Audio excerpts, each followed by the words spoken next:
بسا اوقات بہت سی محنتوں کا نتیجہ انسان دیکھتا ہے کہ ضائع چلا گیا، میں نے 10 سال محنت کی، حاصل کوئی نہیں نکلا۔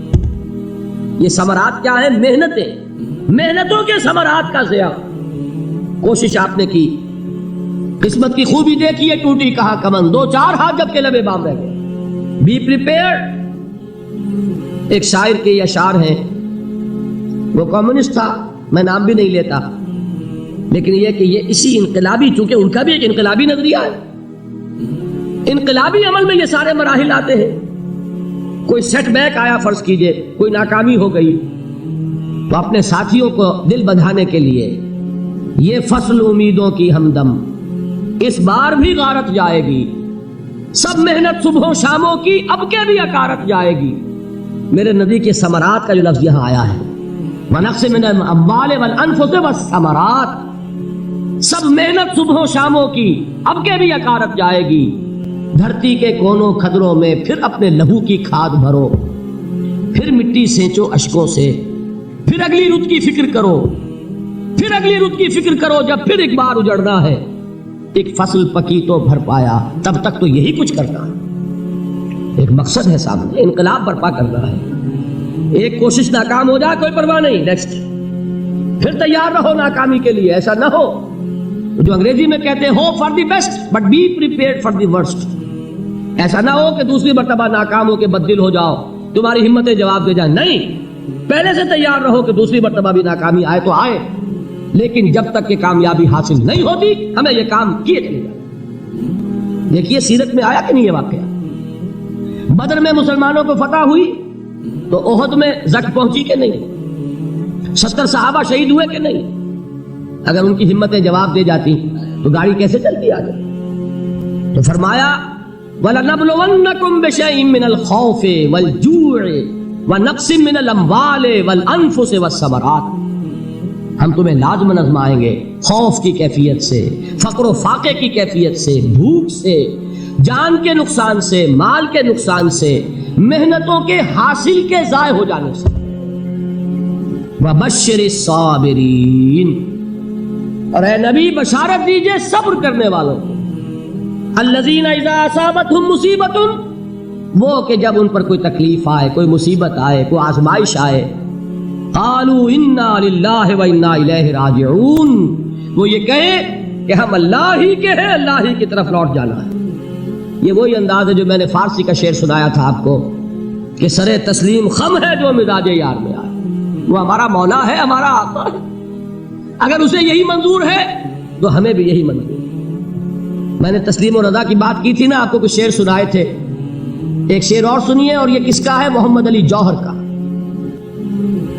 ایک مرتبہ جیل گئے، ان کی ایک بیٹی جوان بیمار ہوئی، فوت ہو گئی، باہر چھوڑا انگریز نے، جاؤ بھائی دفن کر دو بیٹی کو۔ دوسری مرتبہ جیل گئے، دوسری جوان بیٹی اسی مرض میں مبتلا ہوئی۔ اب یہ جیل میں ہے، خبر پہنچی کہ دوسری بیٹی کے اوپر بھی اسی مرض کا حملہ ہوا ہے۔ ایک نظم لکھی ہے جس کا آخری شعر یہ ہے، تیری صحت ہمیں منظور ہے لیکن اس کو نہیں منظور تو پھر ہم کو بھی منظور نہیں۔ یہ ہے، جب تک یہ کیفیت نہ ہو اس میدان میں آدمی ثابت قدم نہیں رہ سکتا کہ میرے رب کو اگر یہ منظور ہے تو یہی مجھے منظور ہے، اور تیری صحت ہمیں چاہیے تو ضرور، لیکن ہمارے رب کو منظور نہیں تو ہمیں بھی منظور۔ راضی برضائے رب۔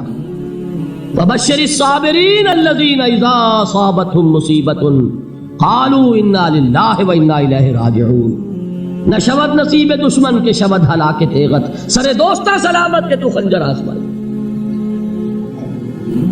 اولئک علیہم صلوات من ربہم ورحمہ، یہی ہے وہ لوگ جن پر ان کے رب کی طرف سے عنایتیں ہیں اور رحمتیں ہیں۔ واولئک ھم المہتدون، اور یہی ہے وہ لوگ جو کامیاب ہونے والے ہیں، ہدایت پانے والے، ہدایت یافتہ۔ اسی سورہ بقرہ میں ذرا آگے چل کر، یہ تو ہے 20واں رکوع، 19واں رکوع، 21ویں رکوع کی پہلی آیت ہے، لیس البر ان تولوا وجوہکم قبل المشرق والمغرب ولکن البر من آمن باللہ والیوم الآخر والملائکۃ والکتاب والنبیین وآتى المال على حبه ذوي القربى واليتامى والمساكين وابن السبيل والسائلين وفي الرقاب وأقام الصلاة وآتى الزكاة والموفون بعہدہم اذا عاہدوا والصابرین فی الباساء والضراء وحین البأس۔ اب یہ آیت جو ہے سورۃ العصر میں جو مضامین آئے تھے سارے اس میں موجود ہیں۔ وہاں ایمان کا لفظ آیا، یہاں 5 ایمانیات کی تفصیل آ گئی، اعمال کی تفصیل آئی، اور آخری بات وہاں کیا ہے وتواصوا بالصبر، اور یہاں کیا ہے والصابرین فی البأساء والضراء وحین البأس، اور صبر کرنے والے، اصل نیکی ان کی ہے جو صبر کریں، کس میں؟ جنگ کے وقت، ذرائے، باسائے، باسا کہتے ہیں فقر اور فاقہ، واحد آئے گا باس تو اس کے معنی جنگ، اور باسا جمع میں آئے گا تو فاقہ، فقر، بھوک، اور ذرائے جسمانی تکلیف، ضرر، جسمانی تکلیفوں میں صبر کرنے والے، فقر اور فاقے میں صبر کرنے والے، اور جنگ کے وقت صبر کرنے والے، اولئک الذین صدقوا واولئک هم المتقون، یہ ہیں وہ لوگ جو صبر کرنے والے ہیں، یہ ہیں جو سچے ہیں، جو اپنے دعوے میں نیکی کے اور ایمان کے ثابت ہیں، اور یہی وہ لوگ ہیں جو متقی۔ اگلی صورت ہے سورہ آل عمران، اس میں 2 لفظ آئے ہیں، آخری آیت، یا ایھا الذین آمنوا اصبروا وصابروا ورابطوا واتقوا اللہ لعلکم تفلحون۔ دیکھیے یہاں صبر اور صابر جو تعلق جہد اور جہاد کا ہے وہی ہے صبر اور مصابرت۔ صبر ایک طرفہ عمل ہے، آپ جھیل رہے ہیں، برداشت کر رہے ہیں، صبر علی المعصیہ، صبر علی الطاعہ، صبر علی الابتلاء، یہ سب کیا ہے؟ صبر۔ اور مصابرت کیا ہے؟ صبر کا صبر سے مقابلہ۔ یہ سورہ آل عمران، اب وقت نہیں ہے میں آپ کو سناتا اللہ تعالیٰ نے کیسے کیسے مسلمانوں سے کہا، مسلمانوں تمہیں زک پہنچی ہے تو انہیں بھی تو پہنچی تھی، ان کے 70 نہیں مارے گئے تھے بدر میں، ان کے حوصلے جو ہیں وہ تو پست نہیں ہوئے، وہ اگلے سال آ گئے تم پر چڑھائی کر کے، تم کیوں اتنا برا مان رہے ہو؟ تمہارے دل اتنے زخمی کیوں ہو گئے؟ تمہیں تکلیف پہنچتی ہے تو انہیں بھی پہنچتی ہے۔ اپنی غیرت جو ہے ہمیں ذرا اس کا جائزہ لینا چاہیے۔ لوگ باطل نظریات کے لیے کتنی قربانیاں دے رہے ہیں، لوگ باطل چیزوں کے فروغ کے لیے کتنی محنتیں کر رہے ہیں۔ جیسا کہ میں نے ابھی کہا تھا، اسی غیرت کو چیلنج کرنے کے لیے، ذرا آپ کی حمیت دینی کو جوش دلانے کے لیے، قادیانی نوجوان کتنی تعداد میں اپنے آپ کو دین کے لیے وقف کرتا ہے، اور آپ کتنے نوجوان ہیں جو اپنے آپ کو دین کے لیے وقف کرتے ہیں، اور ہوں وہ کھاتے پیتے گھرانوں کے لوگ۔ یہ نہیں ہے کہ اگر کوئی اور کام نہیں کر سکتا تو پھر یہ ہے کہ وہ دین کے کام میں لگ جائے۔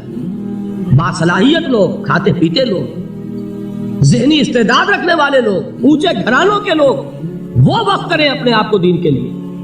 اس کے بغیر کیسے باہر آ جائے گی، کیسے رونق آ جائے گی؟ تو دنیا میں باطل نظریات والے جو ہیں، یہ بات کہی گئی ہے، مسلمانوں تم اگر توحید کے لیے لڑ رہے ہو، دیکھتے نہیں ابو جہل کو، اس نے گردن کٹوائی ہے شرک کے لیے، شرک کے لیے گردن کٹوائے، اور تم توحید کے لیے گردن کٹوانے کو تیار نہ ہو۔ اس نے گردن کٹوائی کہ نہیں کٹوائی؟ اور کس طرح کٹوائی ہے؟ جو کہ بڑا متکبر قسم کا، فرعون قسم کا شخص تھا، جب گردن کاٹنے لگے تو کہتا ہے ذرا نیچے سے کاٹنا، تاکہ جب تم نیزے کے اوپر چڑھاؤ میرے سر کو تو اونچا نظر آئے، معلوم ہو سردار کا سر۔ وہ بدبخت مرتے ہوئے بھی جو اس کی کیفیت تھی نا، اس کو ذہن میں رکھی۔ تو یہ اس لوگوں نے قربانیاں دی، جانے دی، تو فرمایا اگر تم ان سے زیادہ قربانی نہیں دو گے، یہ جو نوٹ کر لیجئے اس کو، مجرد اگر حق کو غالب کرنا اللہ کے ذمے ہو تو آنے واحد میں غالب کر دے گا، تمہیں تکلیف ہی دینے کی ضرورت نہیں۔ سمجھ رہے؟ کیا اللہ کے مقابلے میں کوئی باطل کی طاقت ٹھہر سکتی ہے؟ یہ تمہارے ایمان کا امتحان ہے، یہ تمہارے خلوص کی آزمائش ہے، یہ تمہارے امتحان کا ثبوت درکار ہے کہ اللہ تعالیٰ دیکھنا چاہتا ہے تم اس کے لیے اپنی جانیں قربان کرنے کو تیار ہو کہ نہیں، تم اس کے لیے تن من دھن لگانے کو تیار ہو کہ نہیں۔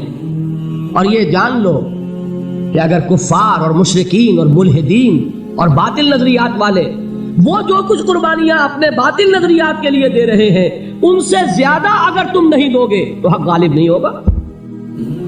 انہوں نے جو صبر کیا ہے اپنے باطل نظریات پر، اگر تم اس سے زیادہ صبر کا ثبوت نہیں دو گے اپنے اس حق پر تو حق غالب نہیں ہوگا۔ اس لیے فرمایا یا ایھا الذین آمنوا اصبروا وصابروا، نہ صرف یہ کہ صبر کرو بلکہ صبر میں اپنے دشمنوں سے آگے نکلو، ان کے صبر سے بڑھ کر صبر کرو۔ ورابطوا، مرابطہ کہتے ہیں چوکس رہنا، ہوشیار، پہرا دو، ایسا نہ ہو کہ دشمن جو ہے غفلت میں تمہارے اوپر کوئی حملہ جو ہے کر بیٹھے۔ واتقوا اللہ، اور اللہ کا تقوی اختیار کرو، لعلکم تفلحون، تاکہ تم فلاح پاؤ۔